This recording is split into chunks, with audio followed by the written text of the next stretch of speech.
Ang kwentong ito ay hango sa totoong buhay. Karanasan ito ni Simon. Taong 1955, Calapan, Mindoro.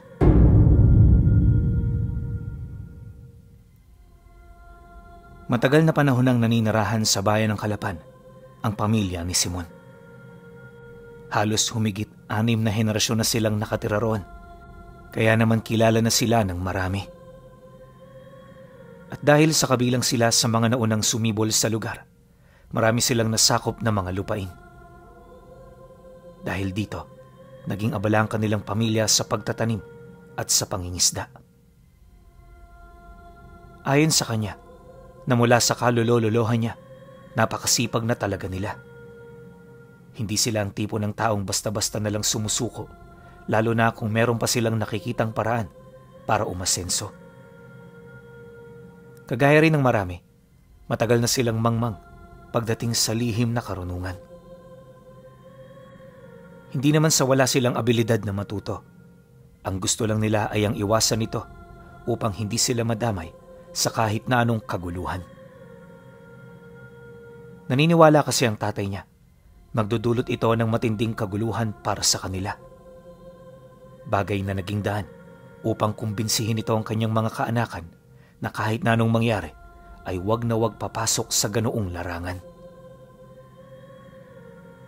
Naunawa naman ito nila Simon, kaya naman maging sila hindi na rin tumutol pa. Bukal sa puso nila itong sinunod at sa paglipas ng mga taon, tuluyan na ring nabaling ang kanilang atensyon sa pagnenegosyo. Pagsapit naman ng taong ito, siya na ang kasalukuyang katiwala ng tatay niya sa hektaryang lupain nila. Kahit tadtad sa trabaho ang sakahan, bibilang lamang ang mga taong kanilang kinukuha para maging trabahador.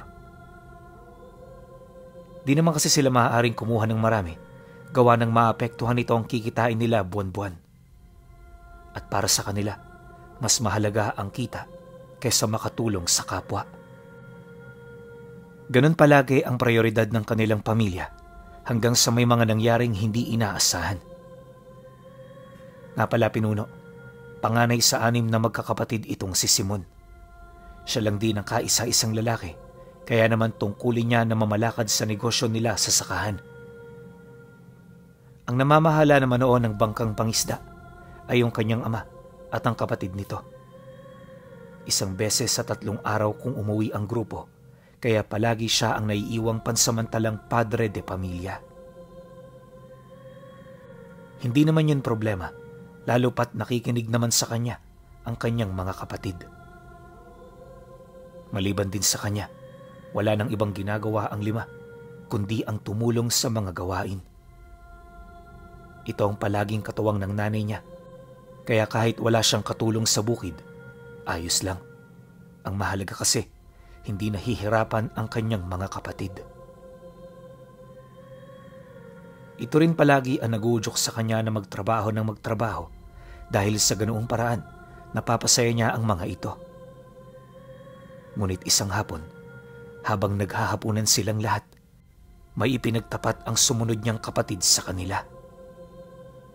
Ayon dito, meron itong kasintahan sa karatig lugar na halos 2 buwan na nitong kinikita.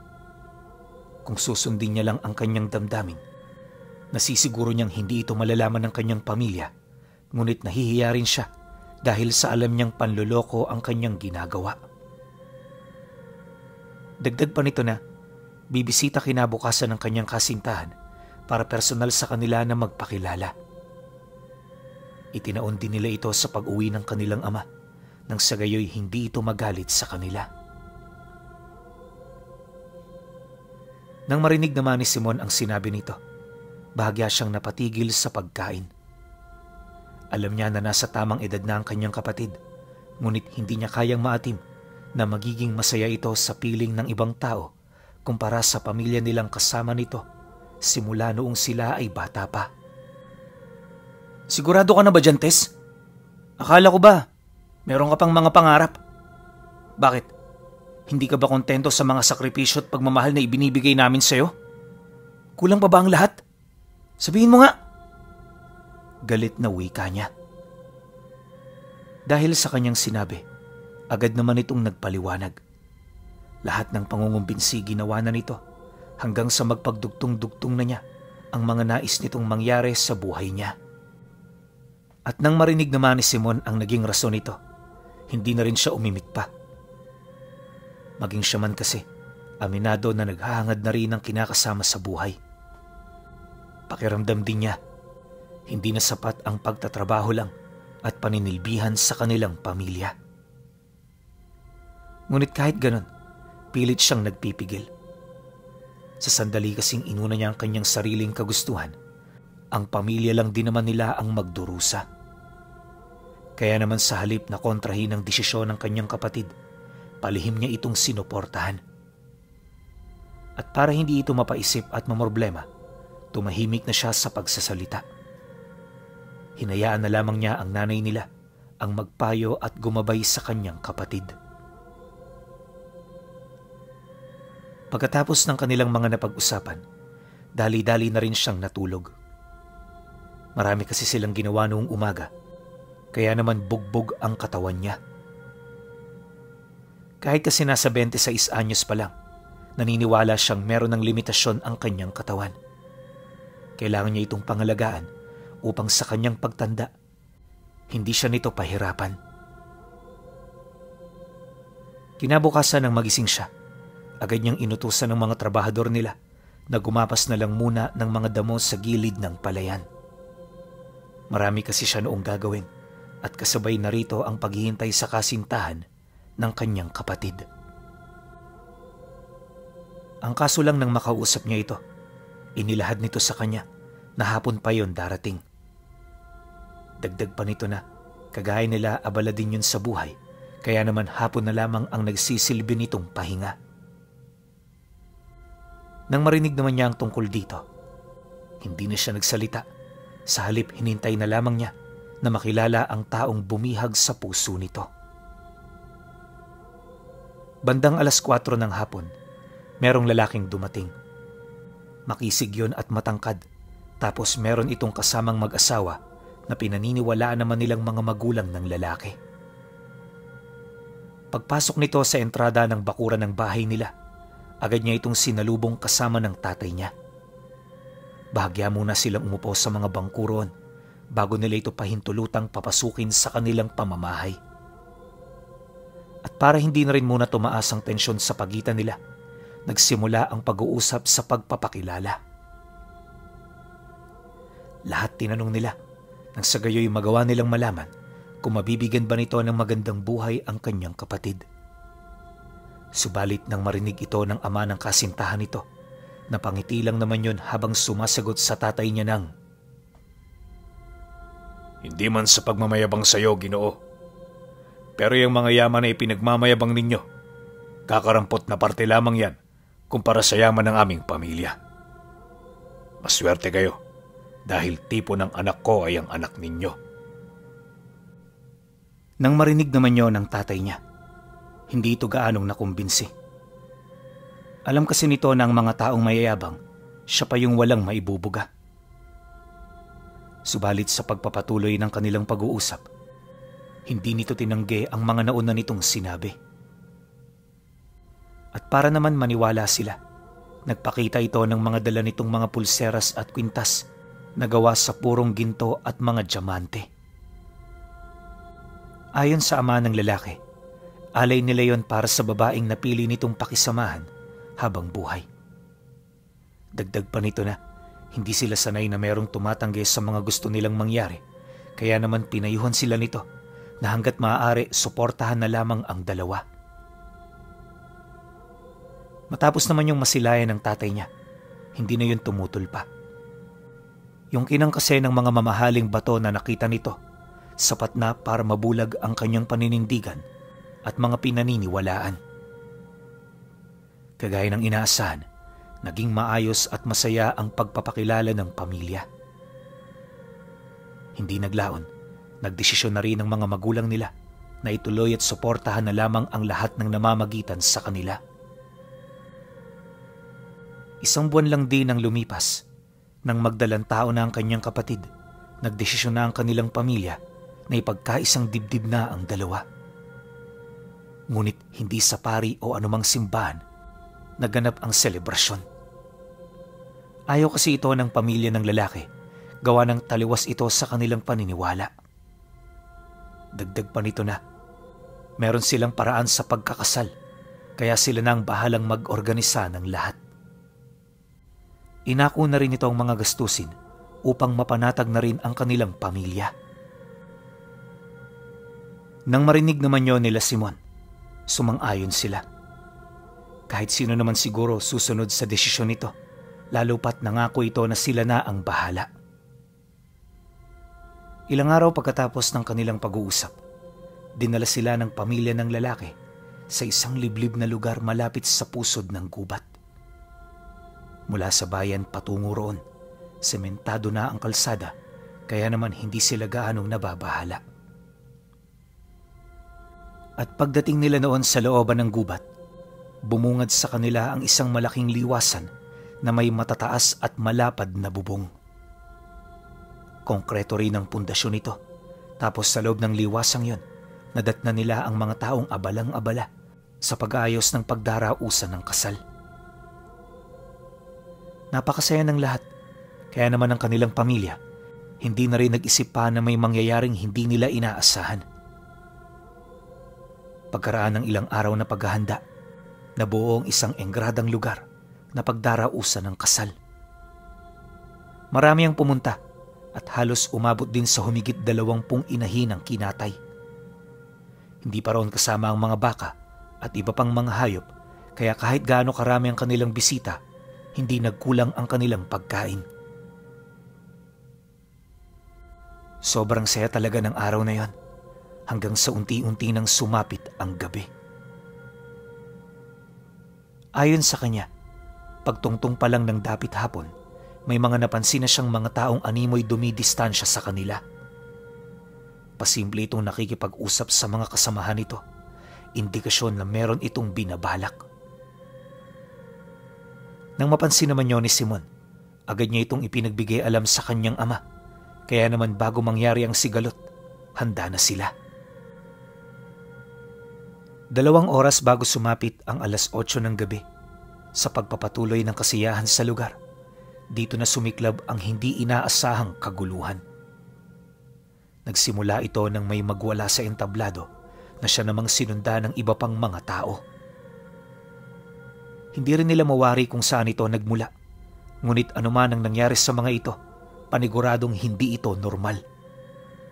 Kitang-kita kasi nila kung papaano paslangin ng mga taong yun ang mga panauhing inimbita nila. Dagdag pa niya na, hindi sa pamamagitan ng pagsaksak, pagbarilang paraan ng mga ito sa pagpaslang, gawa ng unang-una, wala naman yung daladalang mga armas. Dagdag pa nito na, pinapatay ng mga ito sa pamamagitan ng pagkagat ang mga biktima, tapos kapag napabagsak na nila yon sa lupa, ibinubuka nila ang dibdib nito para kunin ang mga puso nito. Mariinding inilahad ni Simon na kinakain ng mga nilalang na yon ang mga laman loob na kanilang nakukuha, kung kaya't hindi na rin sila nagdalawang isip na tumakas. Alam niya na hindi sila sasantuhin ng mga ito, kaya naman dali-dali na silang tumungo sa labas ng liwasan. Pagdating nila roon, ang tanging naiwan sa loob ay yung ikinasal niyang kapatid. Kasakasama ito ng manugang nila, kaya naman hindi na nila ito gaanong inalala pa. Sa estado rin kasi ng pamilyang yon, hindi ito basta-bastang mapapasok ng mga nilalang dahil sa mga bantay nitong armado ng itak at baril. Pagkaraan pa ng ilang minuto, agad na silang kumaripas ng takbo papalayo. At habang tumatagal pinuno, unti-unti niyang napapansin na nawawala ang semento sa daan. Naglalaho na rin ang liwanag mula sa mga sulong nasa gilid nito hanggang sa lamunin na sila ng kadiliman. At sa isang iglap, nawala sila sa daang kanilang tinatahak. Hindi nila mawari kung saan na sila pupunta, gawa ng yung lugar na bumungad sa kanila, bagong-bago sa kanilang paningin. Ngunit sa kabila nito, patuloy pa rin silang umusad. Sinunod nila noon ang kanilang kutob hanggang sa makarating na sila sa bayan ng Kalapan. Pagdating nila roon, nakita nila ang ilan sa mga tauhan ng tatay niya, kaya naman nagpasama na sila sa mga tao papauwi ng bahay. Habang binabagtas naman nila ang daan, dito nila nalaman na sinusundan din pala sila ng mga ito. Ilang araw na kasi nitong napapansin ang kakaiba nilang kilos, kaya naman hindi nito maiwasang maghinala. Dagdag pa ng mga ito na kapag pumapasok silang mag-anak sa gubat, bigla na lamang silang naglalaho na parang bula. Pilit man nila yung sinusubukang sundan, hindi na nila ito mahagilap. Dahil dito, wala silang magawa kundi ang maghintay sa bayan. Mabuti na lang talaga, nakarating sila noon bago pa magdesisyong umuwi ang grupo. Manoy Toto, saan ba talaga kayo pumunta? Bakit hindi namin kayo nasusundan? Bungad ng isa sa mga trabahador nila pagdating nila ng bahay. Di ko nga rin alam, Lukay. Pero isa lang ang masasabi ko sa inyo. Pumupunta kami roon upang tingnan ang pagdadausan ng kasal ng aming anak. Alam niyo naman sigurong ipinagkaisang dibdib siya ngayong gabi, hindi ba? Bukas, bilang pagpapatuloy ng selebrasyon, wala na muna tayong trabaho. Pero pumunta kayo rito ng maaga para makatulong kayo sa pagluluto ng mga handa. Sagot naman ng tatay niya. Nang marinig ito ng trabahador, hindi na ito nagsalita. Maya-maya pa, nagpaalam na rin yun sa kanila. Kinaumagahan, di pa man sumisikat ang araw, may mga narinig na silang katok sa labas ng bahay. Yung kapatid niya tumatawag, hinahanap yung tatay nila.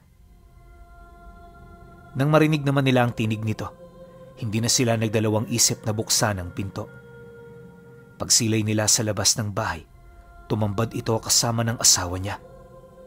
Kahit hindi yun nakakapagsalita ng diretsyo, alam ni Simon noon na hindi maganda ang pinagdaanan nito.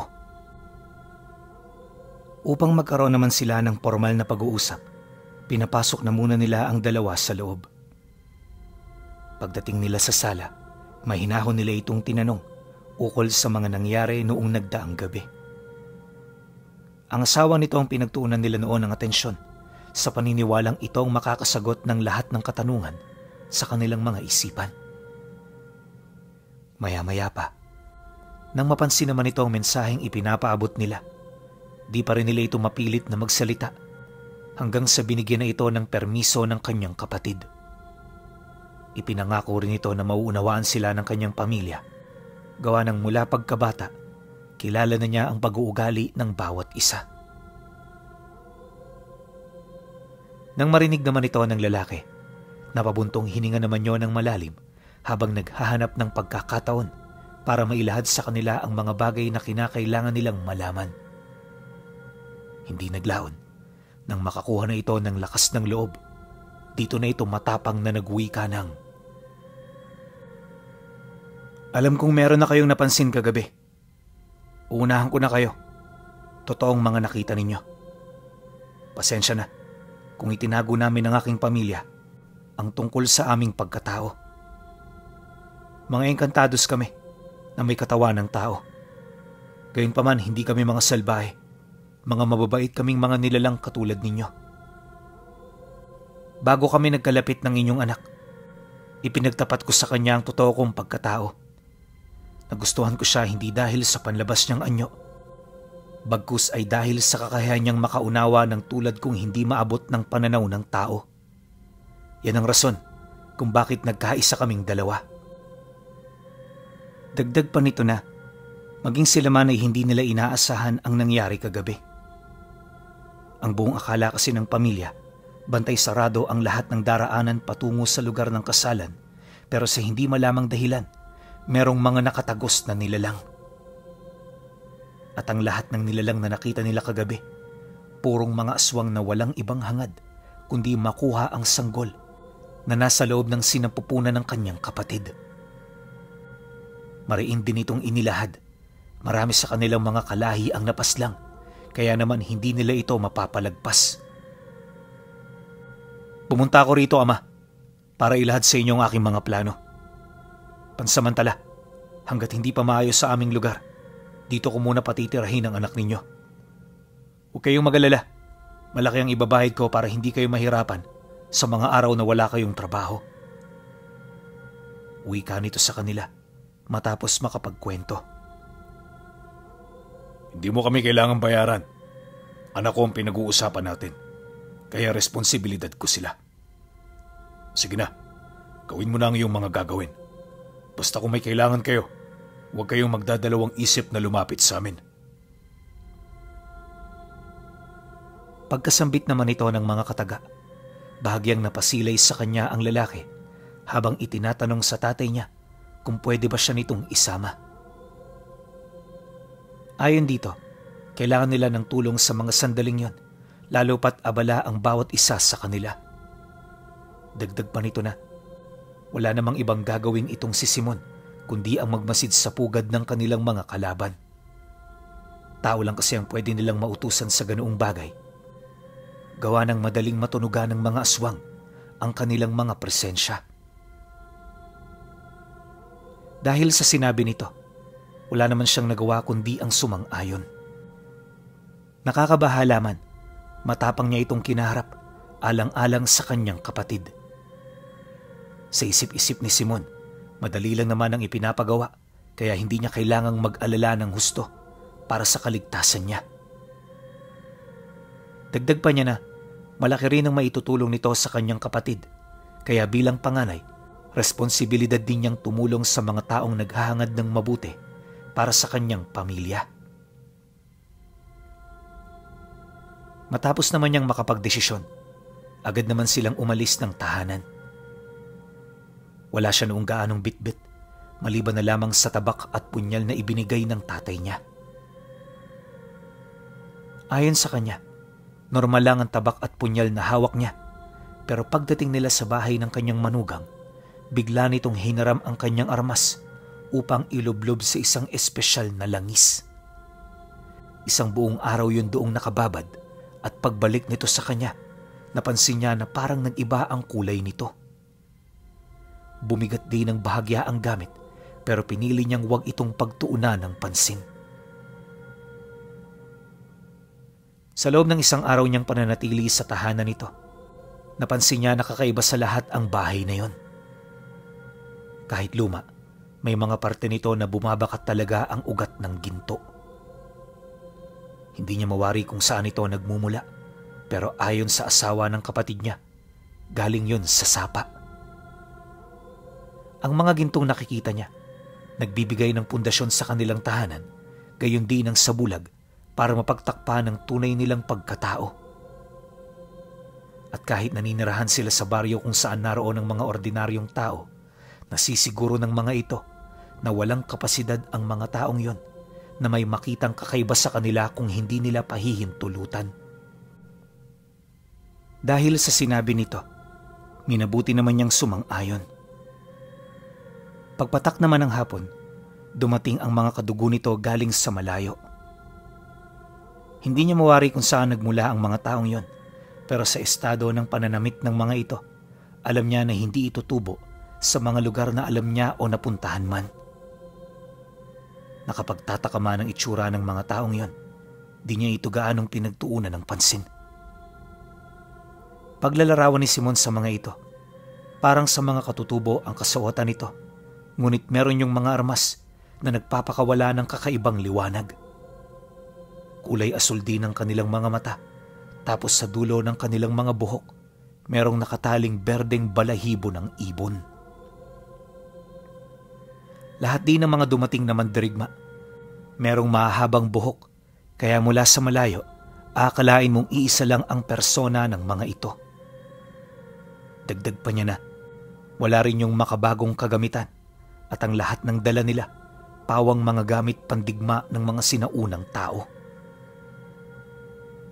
Matapos namang kausapin ng mga ito ang asawa ng kanyang kapatid, agad naman siya nitong sinenya sana sumama. Ayon sa mga ito, ihahatid na siya nila patungo sa lugar kung saan siya magmamanman upang masigurong hindi siya maliligaw ng daan. Dagdag pa nito na ligtas ang lugar na yon at hindi siya roon nag-iisa. 6 na araw siya roong mananatili para kumuha ng detalye at para manmana ng kabuuan ng lugar. Dagdag pa nito na araw-araw siya nitong bibisitahin upang dalhan ng pagkain at kumuha ng impormasyon. Nang marinig naman ni Simon ang sinabi nito, sumang-ayon lang naman siya habang tahimik na nakasunod sa grupo. Huwag kang magpakakampante rito, Simon. Kahit maliit na nayon ang titirahan mo, meron pa ring posibilidad na mamatay ka rito. Kaya naman pagbawal huwag mong gawin. At kung gusto mo talagang makauwi, sundin mo ang lahat ng sasabihin namin. Wika ng asawa ng kapatid niya.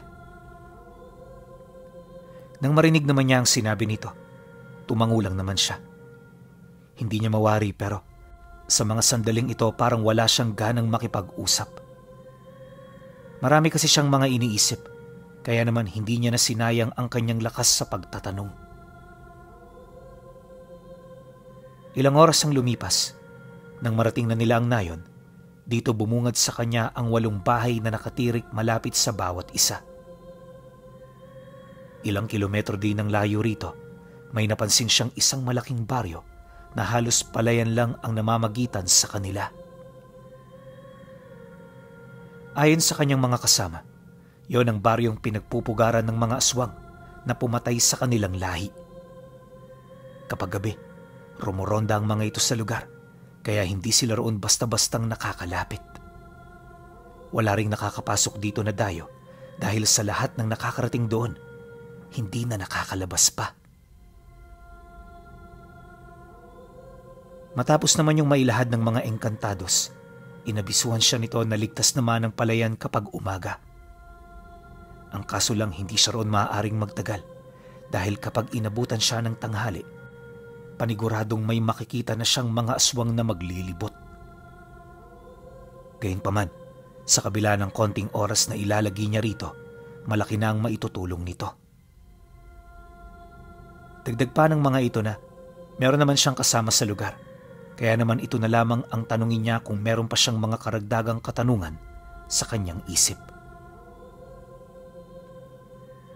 Matapos ang kanilang pag-uusap, pinapasok na siya ng grupo sa bahay na kanyang tutuluyan. Dumaan pa ang mga araw. Kahit nakakapanibago ang kapaligiran, unti-unti na rin siyang nasanay. At kagaya ng napag-usapan, itinuon niya ang kanyang oras sa pagpunta sa palayan kasama ang isa pang tagapagmasid. Mula sa alas 6 ng madaling araw hanggang alas 11, nanatili sila roon para magmasid sa mga kaganapan sa baryo. Kalahating oras naman bago sumapit ang tanghali, umuuwi silang 2 para magtago. Ganon at ganon lang ang kanilang ginagawa hanggang sa tumungtong ang ika-6 na araw. Akala nila makakauwi na sila ng maayos. Pero isang gabi bago sila umalis sa lugar na yon, nakarinig sila ng malalakas na yapak mula sa bubong ng bahay. Wala silang ideya kung ano ang mga nilalang na lumilikha ng ganoong tunog, pero nasisiguro nila na posibleng mga aswang ang mga ito. Ang hindi lang nila maisip, bakit sila nito nahanap?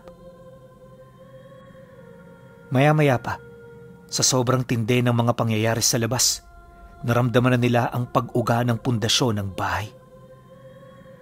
Hindi naglaon, nakita na nila ang pagpasok ng mga kamay ng nilalang, dahilan para mapakaripas na ng takbo ang kanyang kasama.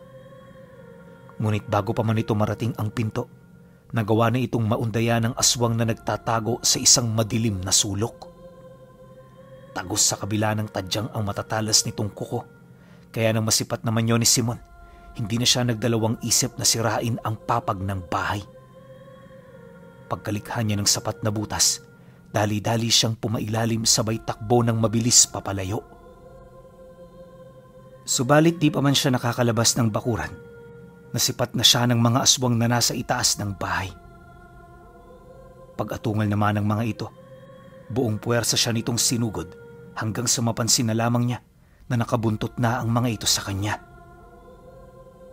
Bagaman alam niyang malapit na siya nitong maabutan, pinilit niya pa ring magpatuloy sa pagbabaka sakaling merong darating na tulong. Hindi nagtagal, pagdaan niya sa kakahuyan, doon na nga dumating ang mga mandirigmang engkantados. Ito ang gumawa ng haharang sa pagitan niya at ng mga aswang upang matagumpay siyang makatakas. Paglayo naman niya rito, agad siyang kinuha ng asawa ng kanyang kapatid hanggang sa makarating na sila sa karatig baryo. Mula roon nagpalipas muna sila rito ng gabi bago umusad papauwi. Ilang araw matapos ang insidente, dumayo ang mga aswang sa kanilang lugar. Ayon kay Simon, na kahit hindi mulat ang kanyang ikatlong mata, saksi siya kung papaano maglaban ang mga ito. Dagdag pa niya na nangyari ang paglalaban sa labas mismo ng bahay nila kung saan tumagal ito ng halos kalahating buwan. Mabuti na lang talaga, malakas ang mga engkantados kaya naman hindi nakausad ang mga aswang. Pagkatapos ng halos walang katapusang gera, bumalik sa katahimikan ang paligid. Dito na nila nakita ang laki ng pinsala nito pagdating sa kanilang hanay at sa hanay ng kanilang mga kalaban. Ngunit sa kabila ng ganoong pinsala, nagpatuloy pa rin ang labanan hanggang sa manganak na ang kanyang kapatid. Nang may silang na ang sanggol, paunti-unti na rin nilang naramdaman ang pangingilag ng mga aswang. Wala silang ideya kung bakit matindi ang pagmamalabis nito na makuha ang pamangkin niya. Ngunit anuman ang rason ng angka ng mga aswang, naniniwala siyang magbibigay ito sa kanila ng matinding kapangyarihan. Bagay na hindi naman pinahintulutan ng mga engkantados. At magmula noong nasaksihan nila ito, hinikahit na sila ng tatay niya na matuto ng lihim na aral. Ang mga engkanto na rin ang nagturo sa kanila. Kaya naman nang maging dalubhasa na sila, agad silang namayagpag sa kanilang lugar. At dahil sa lalim ng kanilang aral, at nanggaling pa ito mismo sa mga engkantados, kaya naman hinirang sila sa kanilang lugar bilang pinakamalakas na pamilya ng mga manggagamot sa buong Mindoro.